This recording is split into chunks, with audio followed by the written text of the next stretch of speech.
Présenter ça, il a dit s'il avait présenté ça comme un exemple de Tchernobyl aux journalistes, ils auraient pris tout de suite.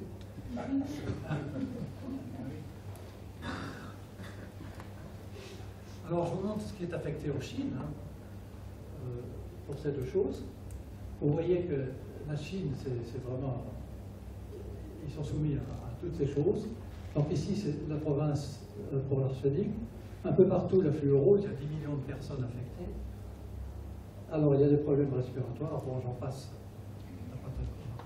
Pour ça. J'en viens à la pollution de l'air extérieur. Alors, vous connaissez ces images. On appelle au secours du flic chinois ici, mais à Paris, c'est pas mal non plus.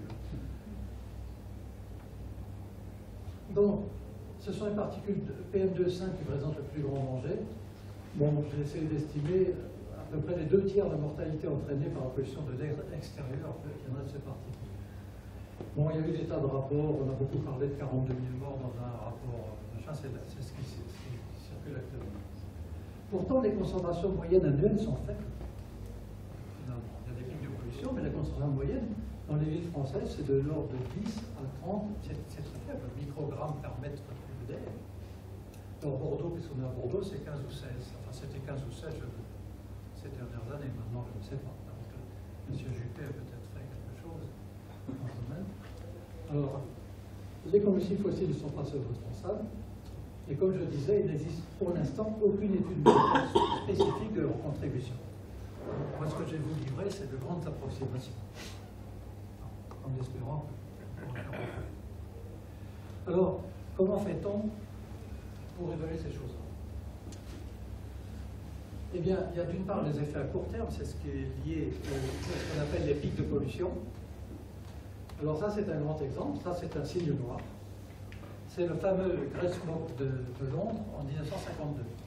Comment a-t-on fait pour calculer la mortalité, qui est de l'ordre de 12 000 morts en 3 jours, ou 5 jours de choc? C'est énorme. C'est l'estimation les plus récentes. Eh bien, on a tout simplement, vous voyez, fait les nombres de décès sur les années précédentes, la moyenne. Les nombres de décès ensuite cette année-là, sur cette période. Ici, c'est le gros pic de pollution. Vous faites la différence des deux surfaces et vous avez le nombre de morts, si je peux dire. Donc, c'est quand même 12 000 morts pour cet événement-là.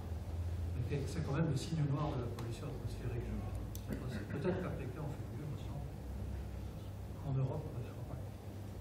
Par contre, si vous voulez faire un calcul à plus long terme, c'est-à-dire vous faire une étude épidémiologique, c'est extrêmement difficile. Moi, je ne dis pas les principes, même si je ne suis pas médecin. Là, on fait comme pour la radioactivité. On fait une courbe dose-effet.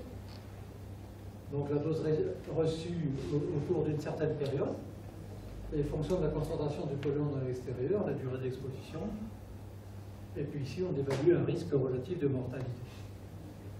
Alors je vais vous montrer ce que ça donne pour Bordeaux. Alors j'ai pris une hypothèse de quelqu'un qui est né à Bordeaux, qui vit pendant 80 ans, qui est supposé de la durée de l'espérance de vie moyenne.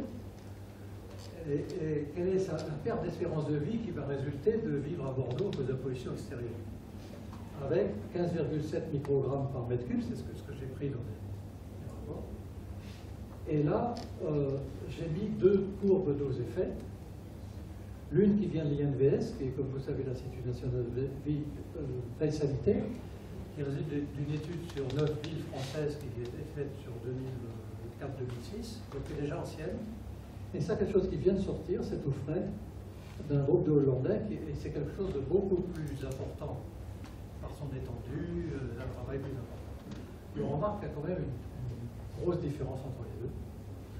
Alors, il y a forcément une incertitude énorme dans ce genre d'approche, mais ce qu'on voit, c'est que je rapproche ça de l'augmentation considérable des chiffres livrés par l'OMS, qui, pour 2011, prévoyait 1,7 million de morts, et qui est passé maintenant à 7 ou 8. Donc ça veut dire qu'au fur et à mesure qu'on fait des progrès dans ce domaine, malgré les incertitudes, il semblerait qu'on soit vraiment en face d'un phénomène majeur.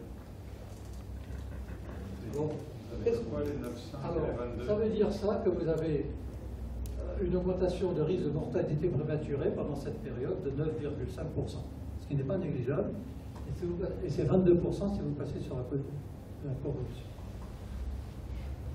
En fonction de l'année, ça?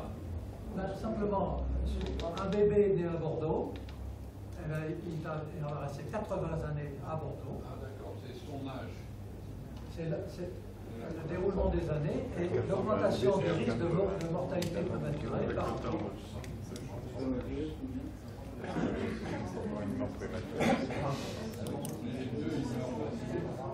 C'est combien de jours les prématurés? Qu'est-ce qu'il a dit?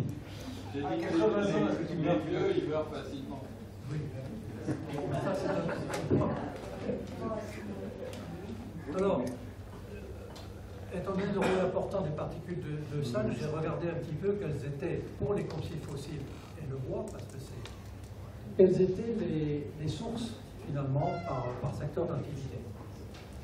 Alors, qu'est-ce qu'on voit ici? Donc, j'ai réussi à trouver dans des rapports les quantités de PM2,5 primaires, les premières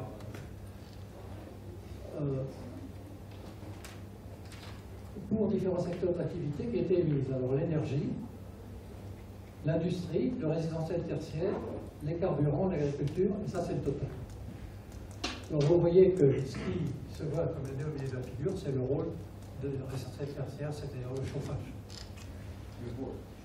Et finalement, j'y reviendrai après, qu'est-ce qu'on peut dire? Ici c'est certainement rien que les combustibles fossiles. Ici, je dirais moitié-moitié, parce que l'industrie fait des tas d'autres particules, etc. Là, c'est bois et évidemment combustibles fossiles. Ici, c'est uniquement les combustibles fossiles.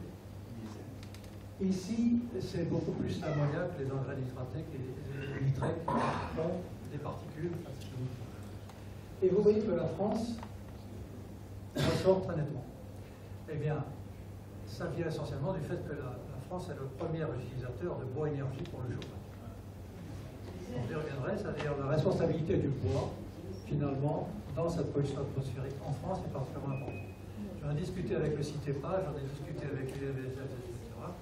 Ils en viennent tous au point que c'est vraiment, non pas le diesel le problème majeur, mais le bois. On parle que du diesel. Mais ils disent que ça va s'arranger. Mais ce qui est probable. Qu'est-ce qui va s'arranger? Le bois. Alors, pour la France, ça c'est un document du CITEPA. Voilà la contribution aux émissions de PM2,5. Donc je vous ai dit que c'était ça qui était le point le plus critique en définitive, au point de vue quantitatif. Le charbon, on n'en consomme pas beaucoup. Le fioul domestique, plus lourd. Gazoil, plus biodiesel. Les autres combustibles fossiles.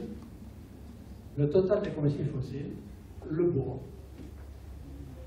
Total combustible et total PM2,5.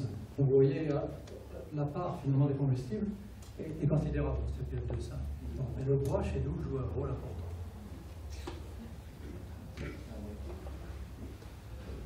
Alors, je passe cette diapo parce que comment passe-t-on finalement des émissions aux effets?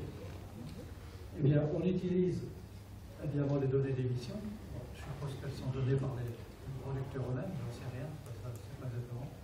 Ensuite, on a des modèles de dispersion, c'est du même type que ceux qu'on a utilisés pour Fukushima, pour les panaches, enfin, etc. C'est-à-dire c'est des modèles qui sont relativement bien au point. Et ensuite, ben, vous trouvez des courbes de 12 effets dont je vous ai parlé. Donc c'est les 3 étapes de démarche pour arriver au résultat mortalité. Alors là j'ai mis le cas des centrales électriques, là, ça nous intéresse quand même pas mal. Et ça c'est quelque chose qui est déjà ancien, hein, ça a sans doute évolué, les choses s'améliorent. Mais c'est les taux de mortalité qui sont dus à l'énergie et au mode de production d'électricité. Alors, c'est fait par kilowattheure d'électricité produite. Vous voyez que mortalité accidentelle dans le public, c'est tout à fait négligeable. Mortalité accidentelle professionnelle, évidemment, c'est l'unité de charbon qui sont en fait. Caractérisé par pollution de l'air, vous voyez que le lignite très, très refait, le charbon derrière, le pétrole, c'est-à-dire le fioul lourd, en réalité, dans la fabrication d'électricité, c'est pas mal, la biomasse, on en revient à notre histoire de bois, hein. Le gaz et le nucléaire est très très loin. C'est-à-dire que si vous faites le rapport entre une centrale nucléaire et une centrale à lignite, il y a un rapport de 1 à 650. Bon, ça ne veut pas beaucoup de sens, mais on montre quand même, c'est pas la même catégorie, ils ne jouent pas la même catégorie du tout. Alors ça c'est maladie grasse, c'est maladie mineure, bon. C'est pas par Mégawatts. C'est par quoi? Kilowattheure? Kilowattheure d'électricité produite. On va prendre le mort, ça. Non, ça doit être térawattheure. Merci. Celle-là, j'avais pas vu. Térawattheure. Faut pas jeter l'électricité.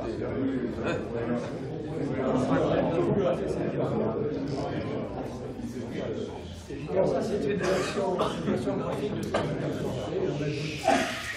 que vous devez connaître. Hein. Donc vous voyez que le nucléaire est tout à fait dans le coin là. Et en gros, c'était Mme Rosset qui avait fait un petit peu cette relation. Finalement, plus vous produisez de gaz carbonique, plus vous produisez d'autres saletés, en définitive. Donc il y a une espèce de corrélation assez vague entre les émissions de gaz carbonique et la pollution atmosphérique, autre que le CO2. Enfin bon, c'est assez approximatif.